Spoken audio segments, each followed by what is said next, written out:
À propos du film The Assassin de Wu Xiaoxian avec Shu Zi, Chang Chen et Yun Tzu.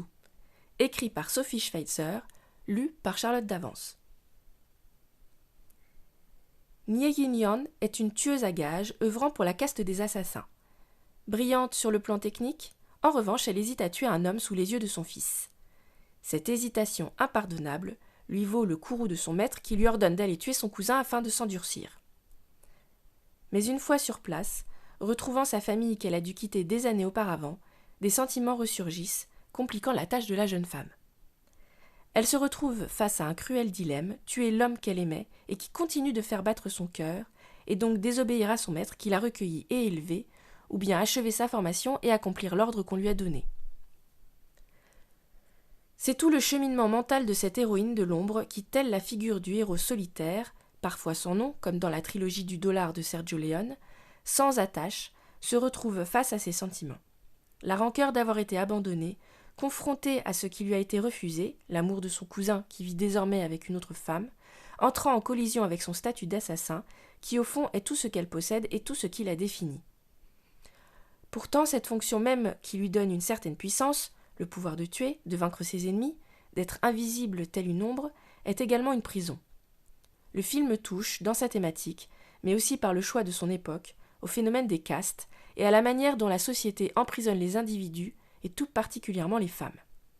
En effet, The Assassin est le parcours d'une femme qui devra lutter afin de choisir sa propre voie, loin des attentes de sa famille et de celles de son maître. Comme beaucoup de métrages asiatiques de qualité, The Assassin prend son temps.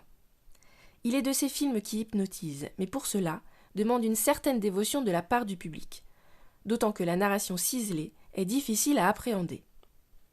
Toutes les cartes ne sont pas dévoilées immédiatement, même si, au bout de 30 minutes, on finit par comprendre.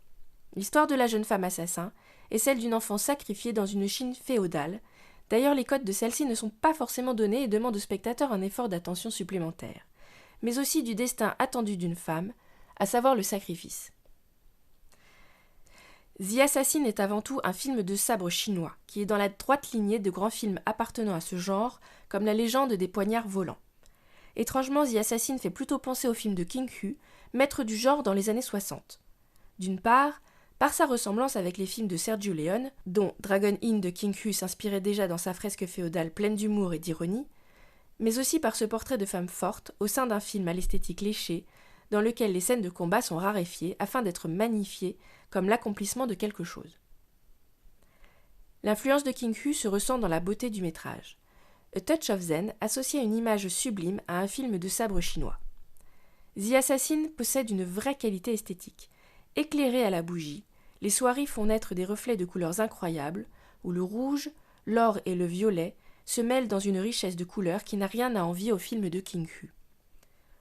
Au-delà de l'image, il y a aussi la thématique. A Touch of Zen racontait l'histoire d'une jeune femme qui, ayant passé sa vie à fuir, trouve refuge auprès de moines guerriers. Le parallèle se tisse donc à la perfection entre les deux films, et The Assassin, par son image sublime et sa manière subtile de raconter l'histoire d'une femme se libérant des obligations de la société, de son maître et de sa famille, est indéniablement un très beau film, accompagné d'une musique assez éblouissante. Il a une grâce hypnotique et une beauté enchanteresse qui valent le coup d'œil. En revanche, de par sa lenteur et l'aspect cryptique de sa narration, il n'est cependant pas à mettre devant tous les yeux, du moins pas sans une certaine préparation. C'est sans doute là que le bât blesse. Le film n'est pas aisément abordable et déplaira sans doute à une grande partie du public du fait de sa lenteur et de sa difficulté à tout de suite emporter le spectateur. Personnellement, j'ai eu du mal, surtout avec le début en noir et blanc, et d'ailleurs, je ne pense pas que ce choix est si judicieux. Le film n'en reste pas moins très beau, méritant les récompenses qu'il a reçues.